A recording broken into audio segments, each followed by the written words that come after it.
So, I think we're on. So no one's in the chat right now, which is totally cool. May have some of you guys join as I do this, but it is 9 o'clock, so I wanted to just kind of talk about what I needed to talk about with kind of like the new 4 weeks of programming, and then like just some moderate kind of announcements. And then again, yes, always questions if you guys want to chat in or come into the chat or whatever. So first thing I'll talk about is the actual program. So let me go to someone's real quick.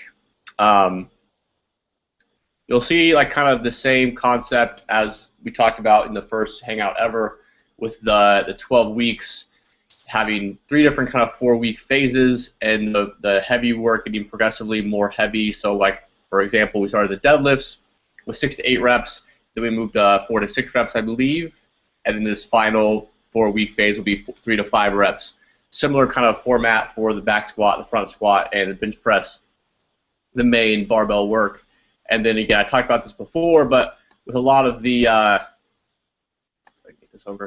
with a lot of the other stuff, overhead pressing a little bit maybe, but with shoulder work and rows especially, I don't like to like row that heavy, so I'll probably just stick with rows in between like 8 to 15 reps most of the time. So there's not a lot of periodization with a lot of other stuff besides like big heavy barbell movements. But maybe like some dumbbell pressing or any kind of like press you can do a little bit of periodization for.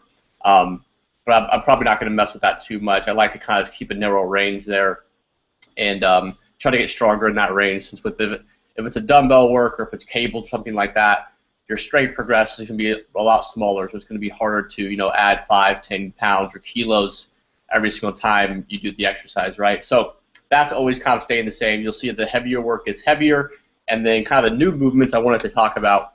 The RKC plank has just replaced the normal plank, or if you were a little bit more advanced, it was the weighted plank. So the RKC plank, and again, I always have the exercise demonstration linked on a note to the exercise if you ever have any questions for it. So I have a video linked in there, but essentially the RKC plank is the same exact thing as a plank. You're just having your elbows a little bit further out in front of you, as opposed to your elbows being like right underneath your shoulder. Obviously, the longer this kind of lever gets, and that elbow sets further in front of your center of mass, the harder it's going to be. So the kind of it's going to be a little bit harder. It's more challenging, which would make sense over the course of 12 weeks. The core work or the anti-flexion stuff is getting more difficult. So again, it's just another way. I like to do these if I don't have anyone to help me with like a weight to put on my back. Because again, if you get to a level where you're probably doing planks for more than like a minute and a half or something, like a good plank, right? Not just like sagging and shitty plank, but a good plank for more than a minute, you probably could make it harder. So again, it's kind of a pain if you're training alone, or if you don't really have anyone in your area. You can't really like put a weight on your back by yourself. At least I haven't figured that out yet. If you have figured that out, let me know. So the RKC plank is a way you can make that harder without actually adding weight. So yeah, check that out. But again, it's just kind of the same concept, same movement as a plank, just anti-flexion work. The pause squat, this is on lower 1, lower 2 maybe? Lower 1, yeah, 3A barbell pause squat. So it's a 3-second pause in the hole. So again, you'll just do a normal squat, take a big breath in, go down to the hole, which should be, for most people, parallel or slightly below it. Make sure you're just staying really tight in the bottom position. Make sure you're holding your breath. Again, nothing's really changing. The whole kind of point is, though, getting more comfortable with that bottom position. Again, that's gonna be the hardest point of a squat. Obviously, is getting out of that hole. Most people can get kind of a good bounce or some good momentum out of the hole. The lockout isn't terribly difficult, right? You don't see a lot of people missing, not like a bench press, right, where you miss at the lockout. Most people, if they get out of the hole, they're gonna hit a squat. So you're just getting more comfortable with that position. It can also help with like some mobility stuff. If you're having trouble getting in that position, obviously, if you're going to use a lighter load here, I recommend most people who haven't done pause squats before to do something around 50 to 60% of their 1 rep max. And again, for pause squats, I don't have to do a huge variation in rep schemes. It's usually never going to be above, like, I would say mostly, I don't think I've ever personally programmed them over 5 reps, because again, the time under tension is much longer. If you're lowering for a second, you're in the hole for 3 seconds, you're probably coming up for at least a second. That's at least 5 seconds plus your kind of rest time at the top, maybe a second or two. So maybe you're talking about 7 seconds per rep times, five, a max of 5 reps. That's at least a 40-second set. So it's a lot of time under tension. So the reps stay pretty damn low there, usually between 2 to 5-ish. I kind of stick with that because, again, you can always play with the pause time, too. I usually do 3 counts, 5 counts, or 7 counts. Again, kind of be pretty basic with you guys for the most part. 3 seconds is a good place to start, and then you can kind of get more advanced. But I do like the pause squats. Again, it'll be another way to get some more squat work in. Let's see what else. The close grip pull down, close grip lat pull down, not a big difference there. As opposed to kind of a wide grip or a moderate grip, you're getting kind of a close grip. Again, if you don't have the bar for that, you can use like so if you only have like one long bar, you can use the what's up? Hey, am I the only one? So yeah, if you don't have a long bar, you can use the long bar just so you can underhand grip. You'll get some more bicep work that way, but not a big deal. Again, since there's not going to be a large variation with pulls and rows as far as rep ranges, I like to kind of, I would say, switch up, not just for the sake of it, but switch up some exercises, so you're doing dumbbell rows and pin lay rows and chest supported rows and hammer strength rows and pull-ups and chin-ups. And again, you can attack the back from a lot of different angles as opposed to with a lot of the heavier stuff. I like to just, do bench press and adjust some, the pause length or your grip position or little things like that. So that'll be it for the close grip pull down. The landmine press will be something new. That's also an upper day 2. So again, it says barbell overhead press / landmine press. So again, a lot of people, without meeting with everyone in person, it's going to be hard to diagnose who can kind of reach full overhead with good mobility and not have any restrictions. So if you cannot do that, if you feel you cannot do that, right, the easy test is always just kind of squeeze your glutes and then raise your arm overhead. And if you can get overhead without kind of any stickiness, then you're fine. Another kind of like good point for that is if you feel a lot in your low back, people who have a lot of pain in their low back when they're pressing overhead are probably compensating. They're breaking kind of like at their torso, so they'll get like to a good position and they can't finish, so they'll just kind of break to finish the movement. So that can be their telltale sign. So the landmine press, you're on one knee. Again, there's a video in the description. You're on one knee. It's easier to kind of keep your ribs down. You're only pressing with one arm at a time. So again, this is like if everyone's like a one-arm kettlebell press, this is a good kind of variation of that movement. Or if you have kettlebells, you can do that same kind of thing. Again, it's just a way to go overhead for people who are a little bit restricted with their mobility. The chin-ups, so I think this is on day, I think I'm skipping around here a little bit. No, this is on upper 2. So exercise 4B are just negative chin-ups. So again, there's a video in here, but you'll kind of step up to the bar. You'll hang from about about eye length to your bar or whatever you're hanging from. You'll just kind of hold that down and progressively lower yourself for 7 seconds. So again, you won't be doing the positive portion of the lift. You won't actually be pulling yourself up. You'll just be resisting it on the way down. So it's eccentric movement only. And again, this will help a lot of people if you cannot do, say if you can't just bust out like 6, 8, 12 chin-ups. This will help you kind of progress. I use this a lot with like my female clients. So again, most females can't just bang out chin-ups and pull-ups like that. So I like to kind of do this to build confidence. And you're obviously, it's the most specific way you can build strength in that movement. And again, we've known for a long time like the negative portion or the eccentric portion of lifts is where a lot of muscle damage occurs. So you'll still get a lot of the benefit from that exercise. And again, it's a way you can progress either from doing no chin-ups to a few, or doing a few chin-ups to be able to do multiples. And then lastly, this is on lower 2. Barbell hip thrust hasn't changed. The only difference is there's going to be a 5-second pause at the top. So similar with the pause squats, this will help kind of get more comfortable in that full hip extension of a hip thrust there. So again, at the top portion of that lift, it goes without being said, make sure you're squeezing your glutes really, really hard. You're obviously not going to be able to use the same kind of load. I think the reps drop from 10 to 12 to 7 reps.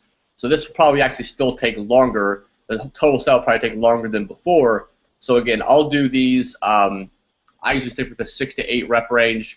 I've hip thrust like 405 before. I always just stick between like 155 to 185 to kind of give you a range. So you'll probably want to cut your weight at least in half to start off with these 5-second pauses. Again, this is more about making sure you're feeling your glutes at the top of the motion than just kind of like going through the motion and trying to add weight to the bar. So make sure you're starting off very light with that exercise. Or really any new exercise we put in here. Start off light. You have 4 weeks to kind of progress with it.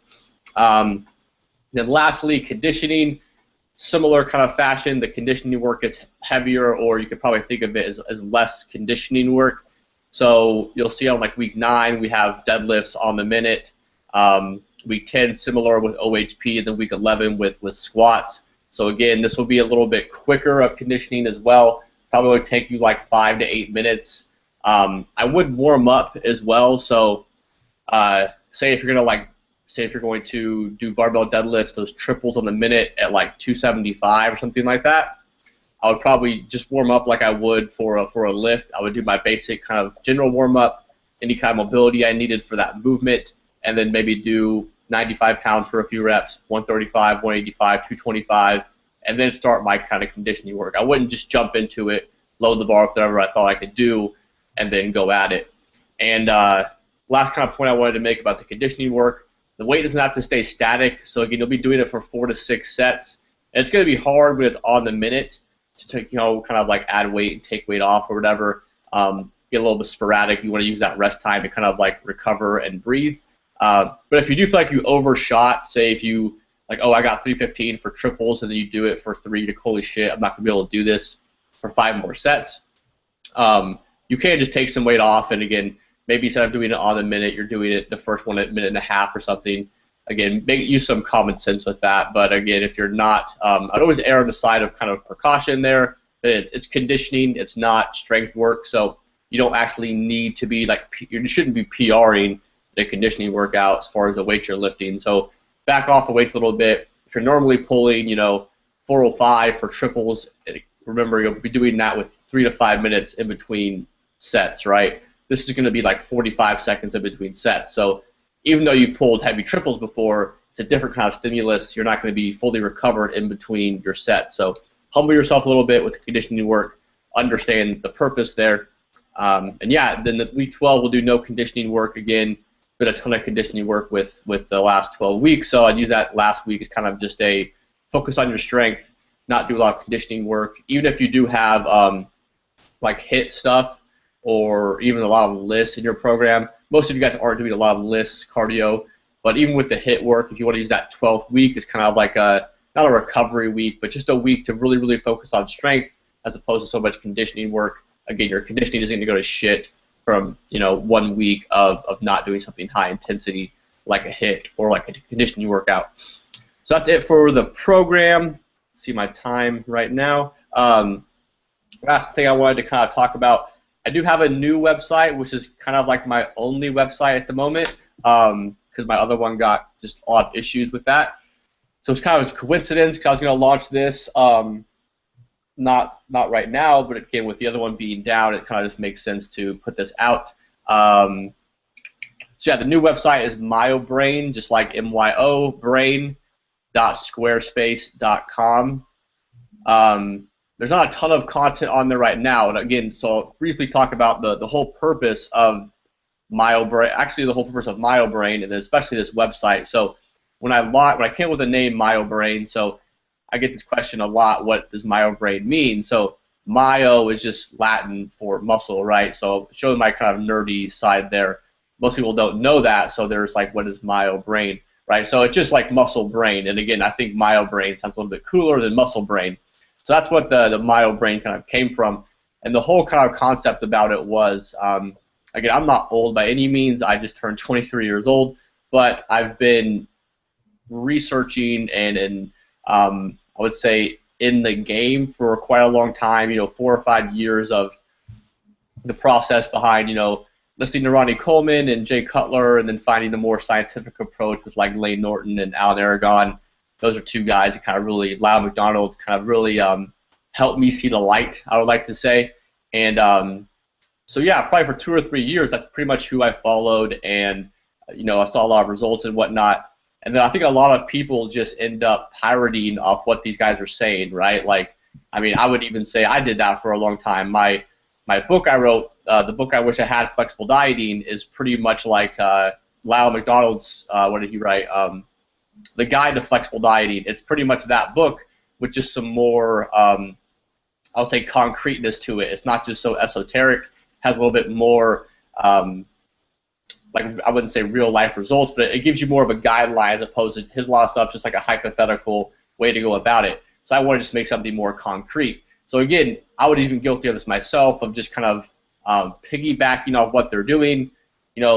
Lane Norton popularizes macros, and now everyone's talking about macros, and someone's talking about flexible dieting, now everyone's talking about flexible dieting. And kind of at this point, that information's out there. If you want to learn about macros, it's out there. If you want to learn about powerlifting programs, they're out there. Again, most of that stuff is going to be regurgitated. Most of the people you're seeing talking about that stuff, it's just regurgitation of Lyle or Alan or Lane or someone like that. So my whole point with MyoBrain was to kind of attack things from a different standpoint, just that's covered, right? There's no need to write an article about how to count your macros anymore. Like, that information's there. So if you go to the website, you'll see the kind of the banner says psychology, physiology, performance, and that's the whole kind of concept behind MyoBrain, was combining like myo, muscles, and brain for the optimal performance, right? So a lot of this information, this content, will not be about sets and reps and how much protein you should have after your workout. I'll probably put a lot of that stuff up there too, because that's my kind of profession with nutrition and performance and whatnot. But a lot of it's going to be kind of the interplay between psychology and physiology, obviously, and how that plays a role in our performance. So I think one of the first articles I have actually finished up there is about stress. So again, if you're looking for workout programs, if you're looking for meal plans, something like that, not going to be it. It's going to be a lot of maybe philosophical, psychological kind of stuff that some people might be into, some people may not be into. But again, I want to kind of attack it from a different standpoint of, I think the stress article I have on there is good, just talking about, like, if you're stressed out at work, that's going to be affecting your hunger. Your hunger is going to be affecting your performance. If your performance is down, you're going to feel like shit. That's going to affect your sleep. Then your sleep is going to affect your next workday. It's kind of, again, how all these things interplay, things that people don't really talk about as much that arguably are probably just as important as what program you're on, how much food you're eating, just how you're feeling about your workouts, how excited you are to go to the gym, if you have a training partner. All of these things will be covered. Again, just a little bit different approach to the whole concept, the whole sports, performance, all of those things will be pretty cool. So again, psychology, physiology, kind of the interplay between all of those things. So if you're into that really nerdy, weird brain stuff, talking about neuroscience, you will definitely like a lot of the stuff I'm going to be putting out. And hopefully I'll recover a lot of my information on my old website, just like the basic stuff like energy balance and macros and compound exercises versus isolation stuff, like really kind of basic beginner stuff. I still want to put that out there for people who are beginners. I should be able to recover that stuff and put that on the new website, hopefully. But if not, I'll probably just rewrite it or maybe link to someone else's stuff, because that's a lot of work I lost. So yeah, check out that website if you're interested in that stuff. And then the newsletter as well, I'll be sending out a few weeks late with that since moving and whatnot. The newsletter will probably still be same if you've been subscribed to it. It'll be really similar. The newsletter won't be a lot of like mumbo jumbo philosophical stuff. It'll be like just research and articles and kind of just a good compilation of what I've been reading, and then kind of the not the results of that. I'm kind of going brain dead here. Kind of my interpretations of research and what it means for the average population and stuff like that. That'll be kind of the same stuff there. I just have to switch over like a lot of my subscribers and whatnot with the new website. So I'll post that on the Fitocracy page. It's just a quick name, email, whatever. Sign up for that. Hopefully have something pretty soon. So that's it, guys. New website, new program with maybe 4 to 6 new exercises, new conditioning work. I'll be getting back to everyone about halfway through this morning with new macros and whatnot. Everyone should have the new training program, though. Again, if you have any like contraindications, exercise that don't fit your needs, let me know. Send me an email or whatever. I think that's pretty much it. Okay. Woo! If my nutrition performance thing doesn't work out, I'm going to be those auctioneer guys. Yeah. All right. Thanks. Have a good Sunday. I am. It's I finally have Wi-Fi after like 6 days, man. 6 days. I'm pretty sure the people at Starbucks thought I was like homeless because I would seriously go there in the morning, go train, go eat, and then go back there. Like it was kind of my home, and I came back here and slept. So I'm glad they don't think I'm a weirdo anymore. I work the same one every day too, but. So when does your grad school start? The 18th for me. We're the 26th, I think, the next week. 'Cause I work at a university. I'm a grad student too, but Oh, sweet. What school? Texas A&M University, the one in Corpus Christi.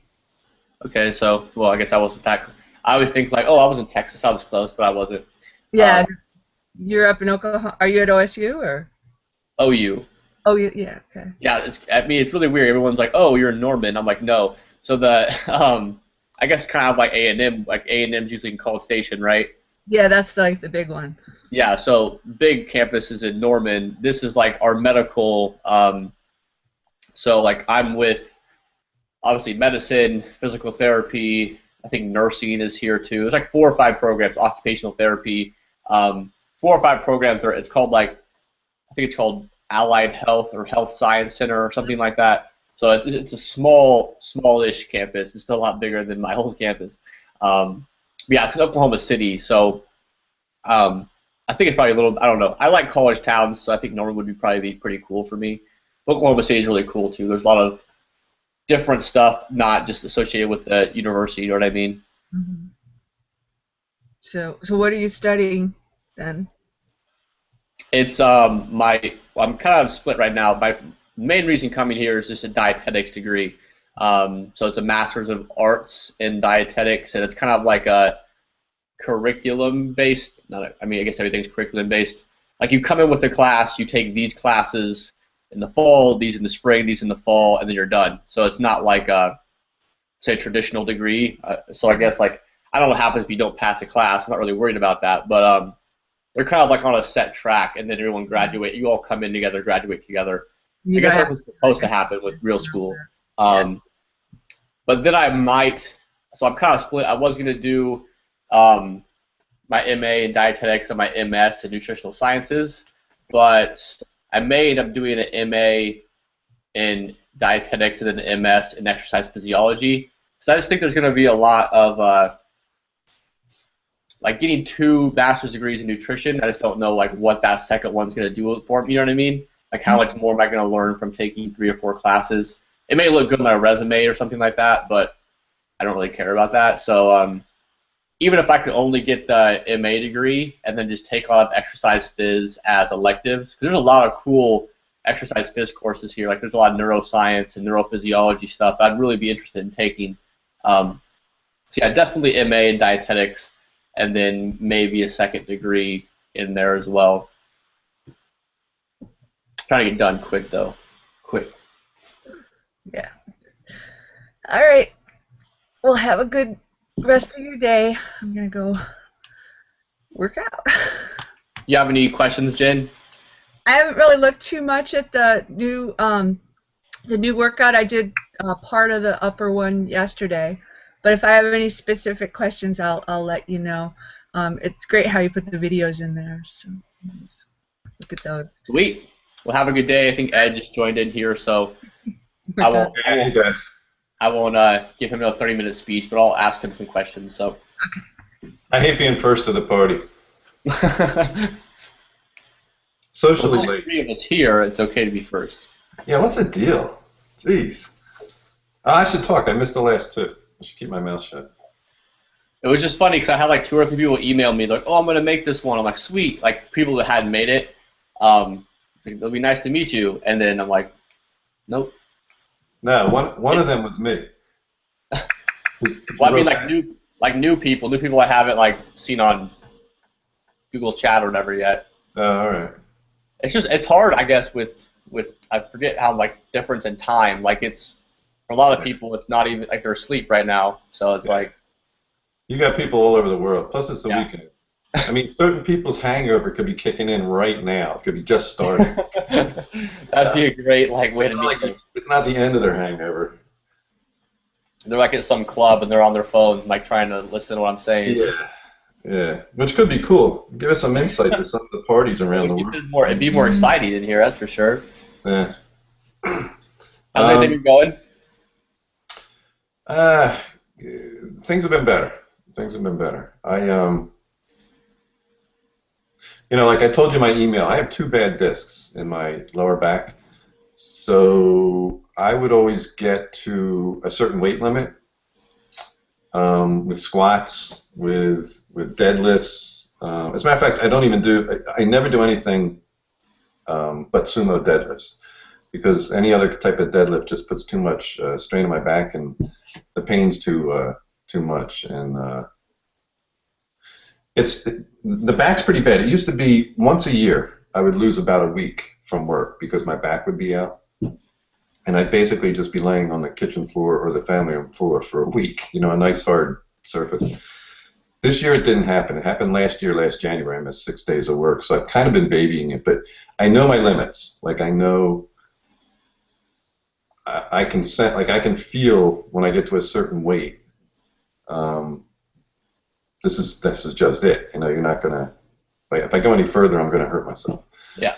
So it's been limiting, and it kind of flared up. So I haven't been as religious with the workouts as I have in the past, but it's feeling good now.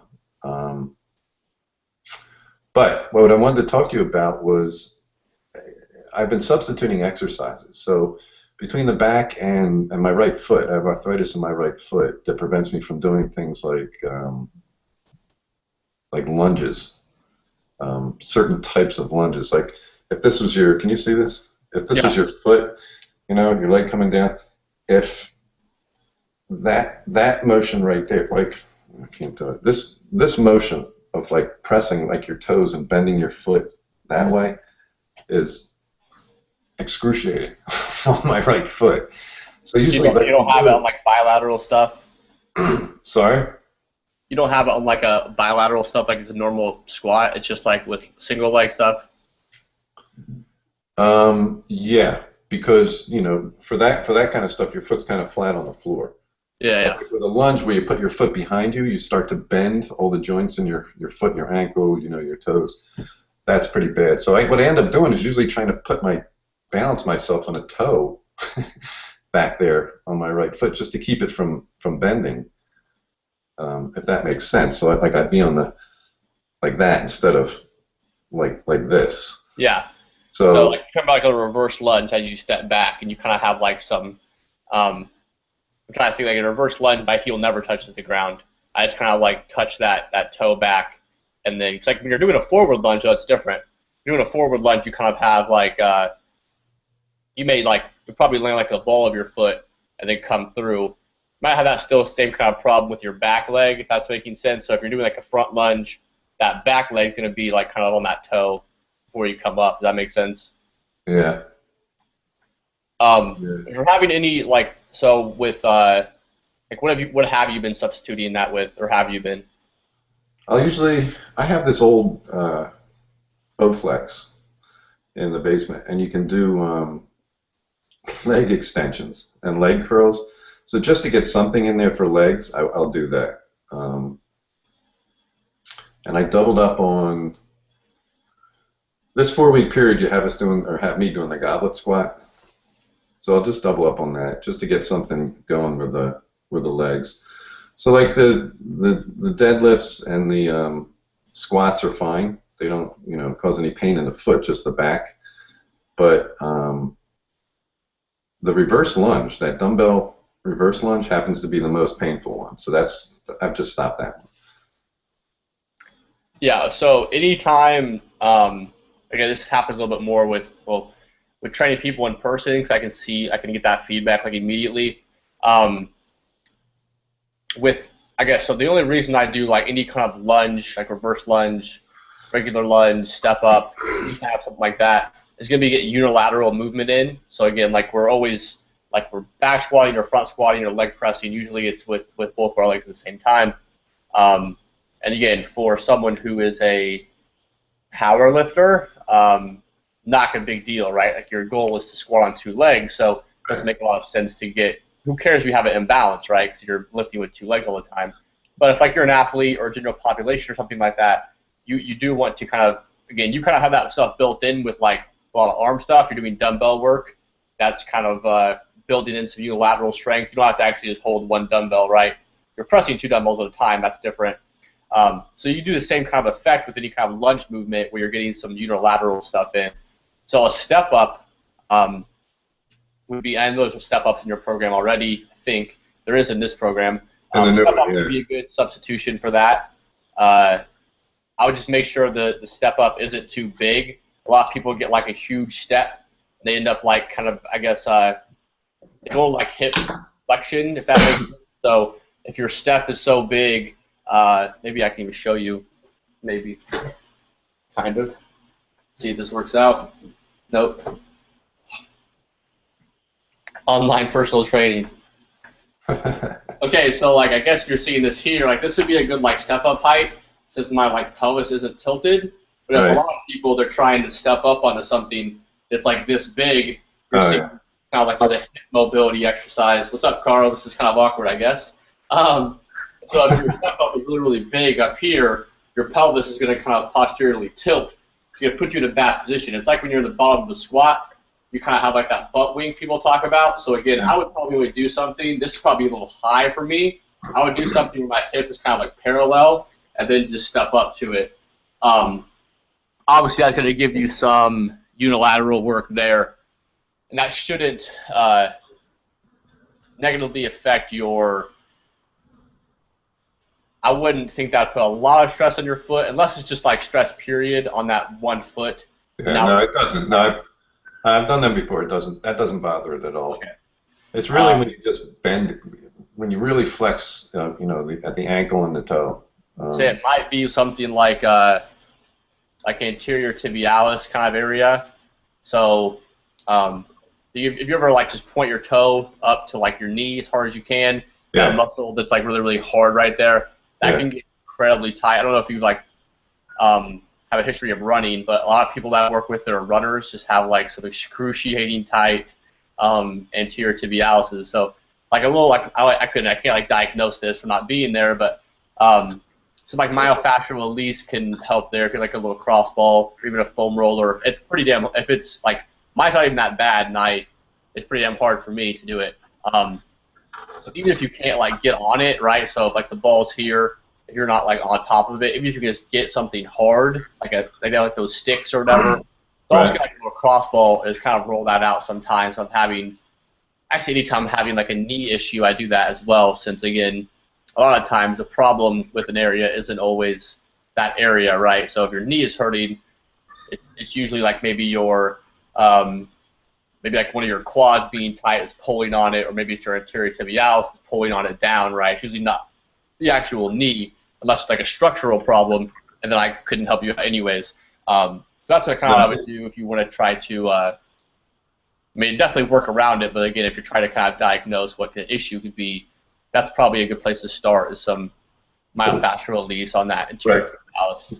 Well, it's been diagnosed. I've been working with this doctor, and you know, the X-rays are showing arthritis in the joints.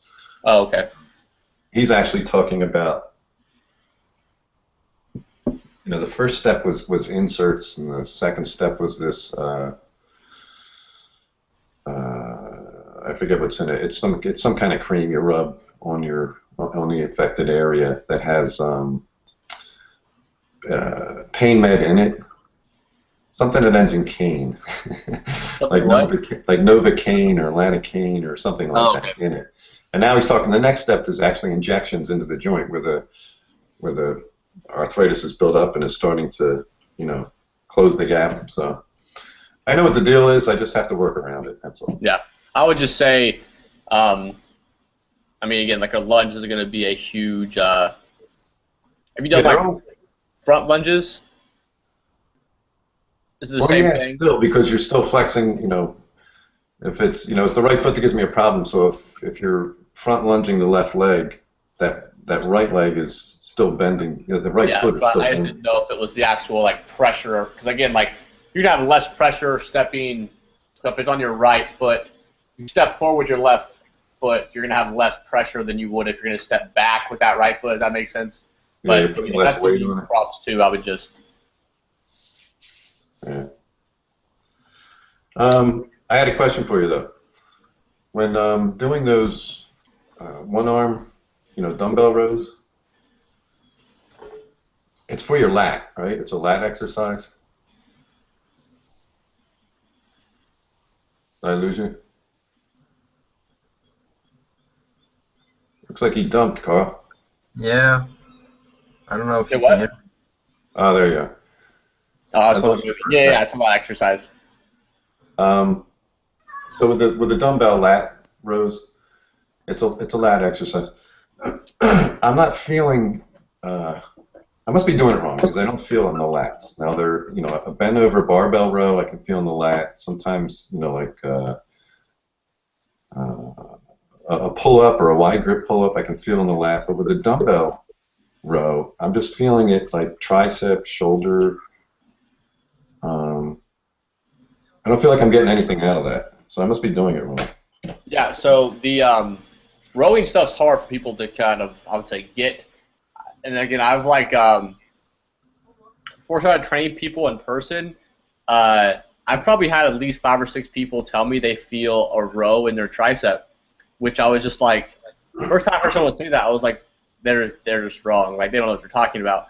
But I've heard so many people say this now. I'm like, it must be something. It's just funny. Like I'm like, they'll do like a chin up, and they'll be like, I'm like, where do you feel it? They're like, like right here. And I'm like, what? Yeah. Like you mean like your torso? They're like, no, like on my arm. But yeah, so I guess without being there to really help you, the best tip I've ever been given, and I give almost everyone this for a row, is and I actually do this with most of my, because I don't really row heavy. I'll usually stick with like 10 to 15 reps. I'll do like what I call like a false grip. So again, mostly you're going to be, so if this is a barbell, I'm going to be grabbing it like this, like when I press something, or even when I row, a lot of people will row like this. But instead I'll do a false grip, so I'll come in here like this. That makes sense? Yeah. I'll wrap my thumb on top of the bar as opposed to around it. What that does is your grip can't squeeze as hard. So again, you're more apt to use your hand as like a hook as opposed to squeezing it and pulling with your hand. So I tell people to think about their hand as more of a hook, and then think about pulling with your elbows. So again, if I'm doing more exercise demonstration here, so if I'm doing like a dumbbell row, even if I'm doing it like on a rack, right? People do this a lot, which I don't really recommend, but to see this, if I'm doing like a dumbbell row and I'm holding it like this with my hand and I'm pulling it really hard and think about pulling it, I'm going to be doing a lot of this. And so again, I'm in this position where I'm pulling with my hand, and your lat doesn't really function to do anything like past here. So all of this is going to be a lot of shoulder kind of motion. Maybe even tricep if you're extending your arm a little bit. So again, I always tell people to use like a hook grip, or sorry, a false grip, so your hand's more of a hook, and then think about just moving their elbow to their hip. So this is kind of the motion of your lat here, right? If you do like people, like a lot of bodybuilders will do the straight arm pull downs, right? So Yep. that's all lat here, moving this elbow to your hip. So if I'm bent over doing a row, I'm doing a false grip, I'm thinking about pulling kind of my elbow to my hip. My hand is going to kind of be a side effect of where my arm is going, right? So if I'm pulling here, my elbow's towards my hip, and I'm pretty much done with the movement right here. So maybe if I was more horizontal, like here, I think you can still see me, my movement is done here-ish as opposed to here. That makes sense? So again, if I'm thinking about pulling with my elbow, I'm just going elbow to hip. Again, I'm kind of retracting my scapula here. So again, a standing cable row can be good to learn this, but just kind of keeping your scapula retracted, pulling your elbow to your hip. As soon as you're done with this motion, it's coming back down as opposed to coming as far as you can up. So the main point there is just not to overextend with the dumbbell row, and to keep that shoulder kind of back the entire time. So a lot of people, when they're rowing, it's kind of like a row, and they'll let their shoulder fall then they'll row, let their shoulder fall like a huge stretch. I always tell people to keep the shoulder back. Like if you're doing a one-arm cable row, keep the shoulder back, and you're just moving in this range of motion.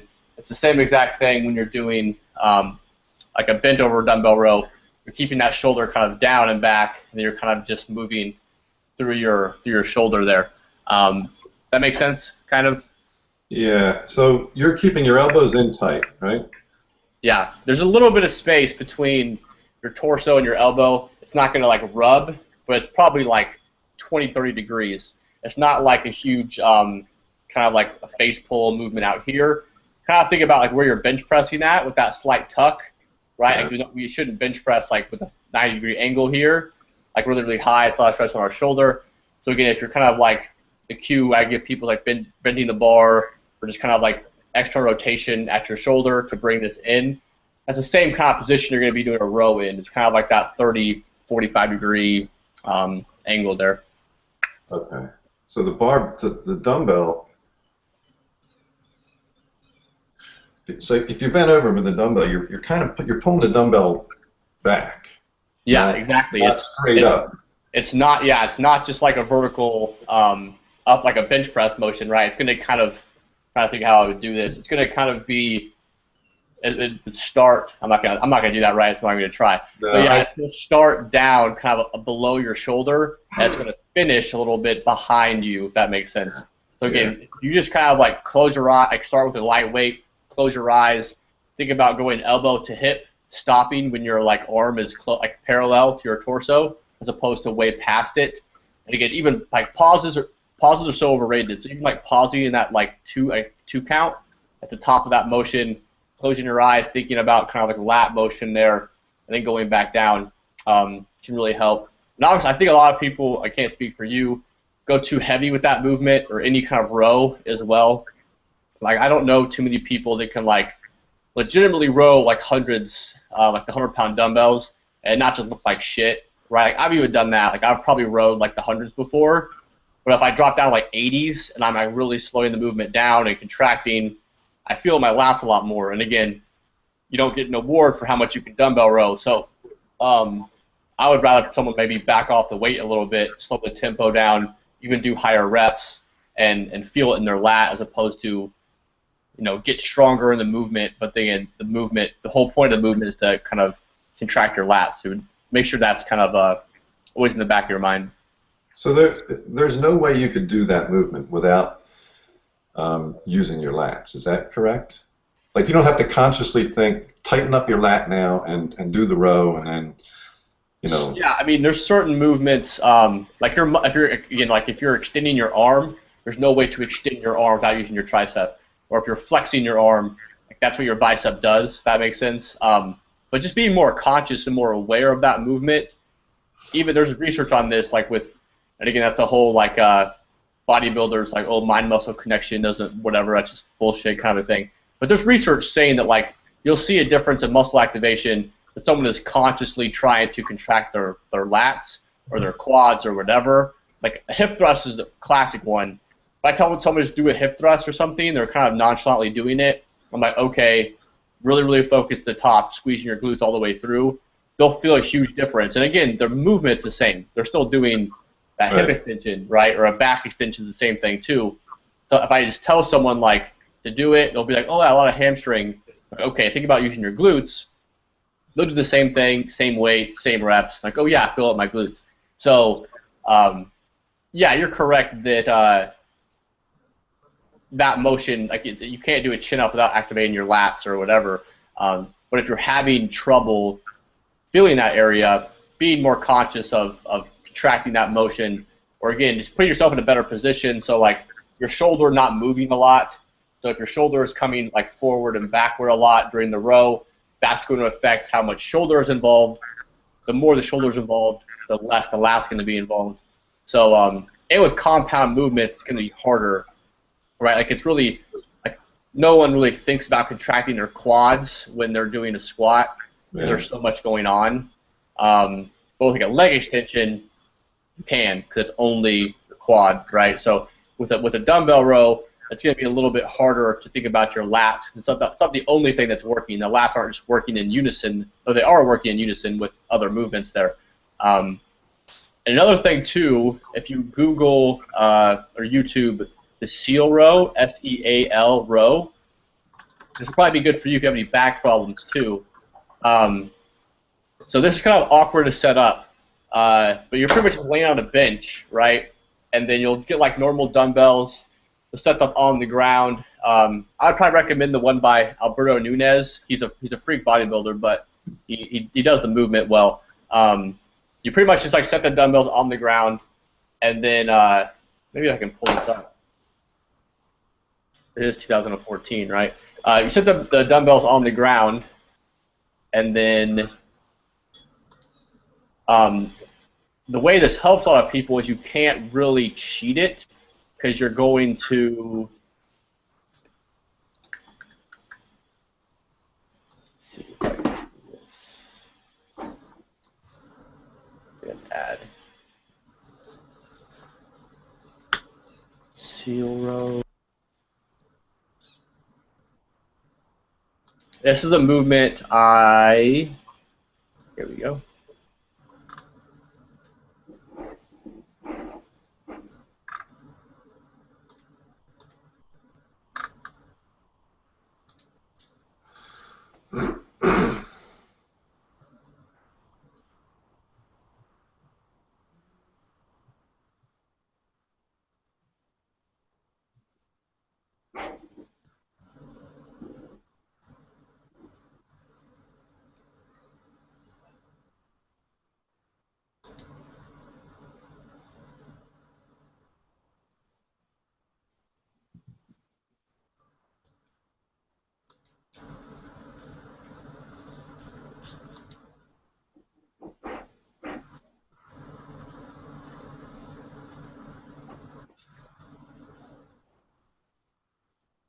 Hey, Carl, do you see Greg's his little tile down in the bottom right? Do you guys see that?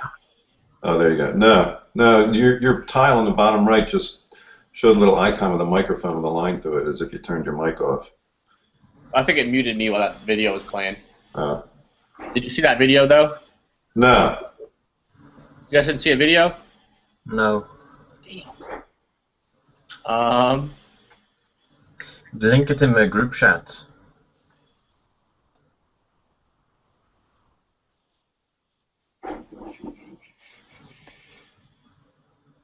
Well, I thought I could play it for everyone to see. I can look it up. You said his name was Nunez? Yeah. I'll put the link right here.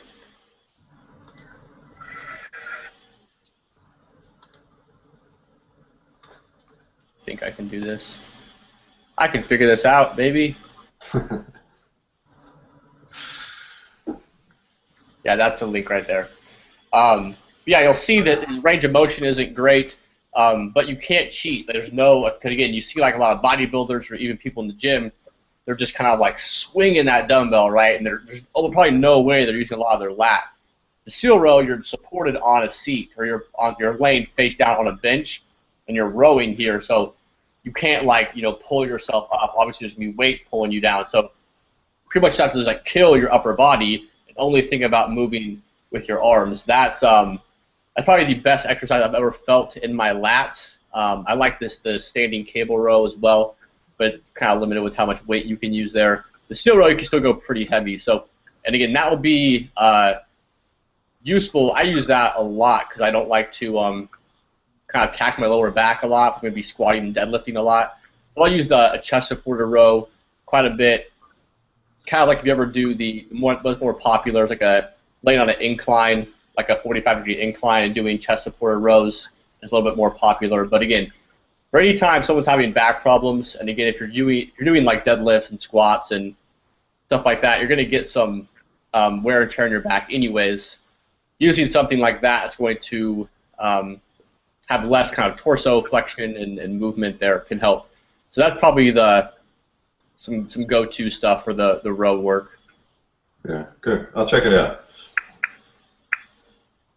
Carl, what's up, man? Not much. Can you hear me at all? Say what? Can you hear me? I can a little bit. I need headphones.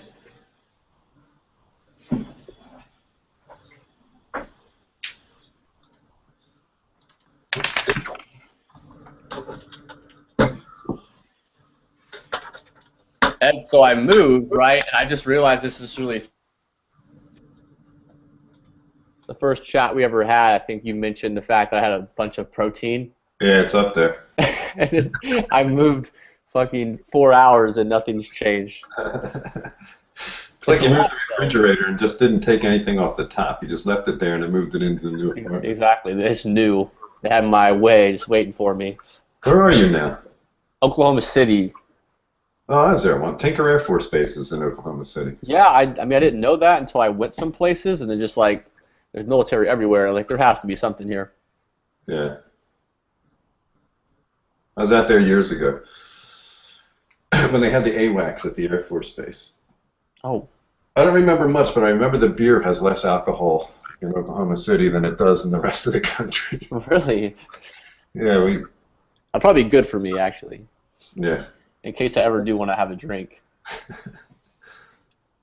Oklahoma City's pretty cool, though. I've only been here like 6 days, something like that. But it's pretty. And again, like, I get pretty busy with stuff, so like I tell people, like, it doesn't really matter where I live. Like, I go to work, I lift, I work. You know, it's like it's just an in-between kind of thing for me. Just because I don't know, I like what I do. So, but I mean, there's definitely more options. Like, Emporia was small, like 30,000 people, so you have like the same people at the same places. You know what I mean? It's just kind of like a little bit monotonous sometimes, which isn't bad for me, but it's cool to be a different place.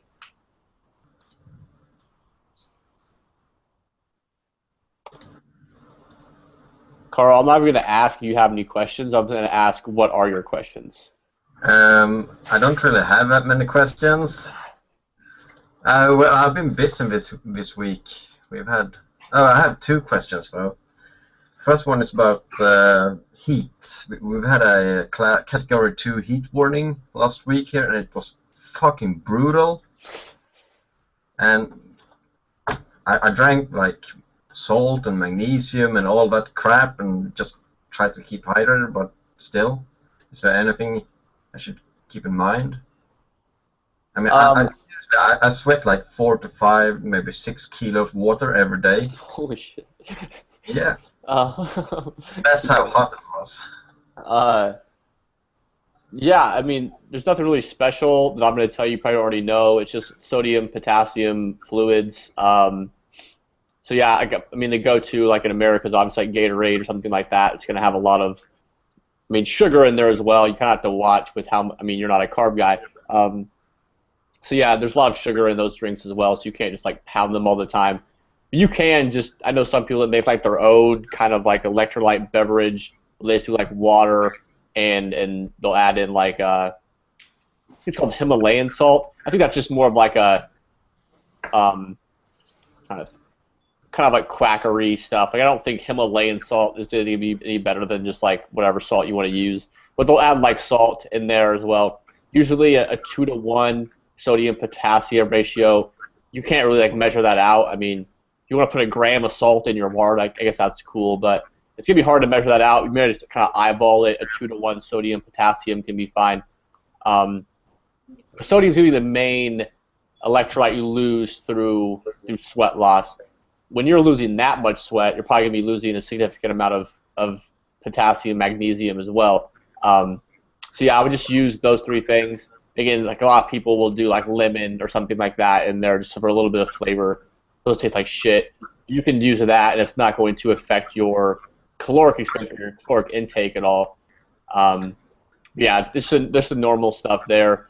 And again, like weight could be a good factor there too. If you're seeing your weight dramatically drop, that's probably a good indicator. Like suddenly drop, right? If it's down like 1 kilo or 2 kilos in a day, that's not going to be fat loss, right? It's going to be a water loss thing. So that can be a good indicator of how aggressive you probably should be with that. Or move. That's another option. Well, it's not usually that hot. It's just insane. Like, how hot is it? It's been like 30 degrees in the shadow. Okay, I don't know Celsius shit, so. Celsius. It's Yeah. hot. I have this converter on my computer now. Hold on. People have been dying. That's how hot it is. So, give me the degrees in Celsius. 30. 30? Yeah, that's a shadow. What's that mean? 30 degrees in the shadow. In the shade? Yeah. That's how they measure it? Yeah. Everyone measures it? I don't think that's. They measure the temperature out in the sun. So you have like a sun temperature? No, you only measure you measure temperature outside outdoor temperature. You measure in the shadow. In the shade. Really? Yeah. I don't know. I didn't know that. I wonder if it's the same in America. It'd be a lot hotter out in the sun. With the That would make sense because I feel like sometimes like it was supposed to be like 88 here the other day, but I don't know. That would always be the same. I don't know. That has to be this. That has to be hotter than that though, because 86 isn't that hot. It was like a $1.05 here when we moved in, like nuts. What was your other question? Sorry. It's about the bear complex because I've been hitting like almost my max in the push press, but I can do more in the other stuff. So I don't know how to progress in that. Should I just keep it lighter, or I can't do the push presses for all those reps. The push press is definitely going to be your, unless you're like an Olympic lifter or something, the push press is going to be your limiting factor there. Again, the bear complex isn't going to be, if someone's bear complex isn't increasing, but their squats, like their normal squats are, that's completely fine with me. So I don't think that you need to push that progress as much as, you don't need to add weight to that, right? I did program it to make it go heavier, so I think we started at 5 reps, then 4 reps, then 3 reps, or rounds or whatever. But again, the two things you can do, you can just keep it the same, so just do like the normal stuff, or you can start doing, I did a little bit of this before in the program, it's just to like do more squats, if that makes sense. So the bear complex would be the clean, front squat, push press, back squat, push press, overhead, right? So instead of doing that, you can just do like a bigger bear complex. You're doing like the clean. You're doing like 2 front squats, push press, 2 back squats. Does that make sense? So you're just overloading the squat a little bit more. That way, you're just getting more work in where you're stronger. That way, it's just a more challenging exercise overall. So you can do that as a good substitution, not substitution, just addition if your push press is like, if your squats are just banging out and then your push press is like, kind of a thing. Or you can just do more reps, but I would probably do the former with that just so you can have an easier way to progress, if that makes sense. Yeah.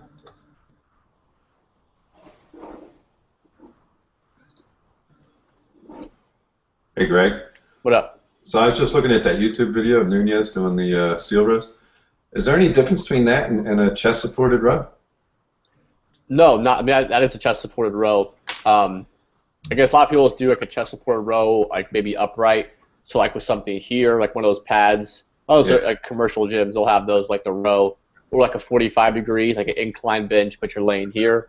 That's just like a specific kind of chest-supported row. Do you feel those in your lats at all?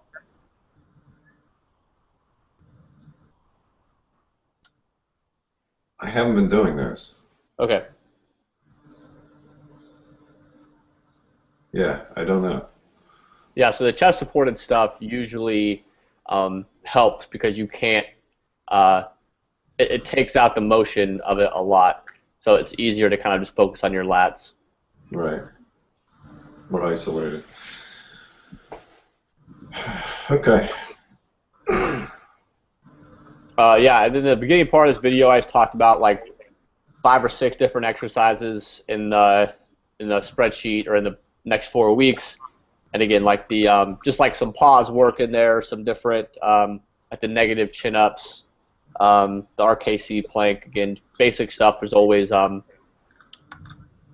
tutorials and stuff in the spreadsheet.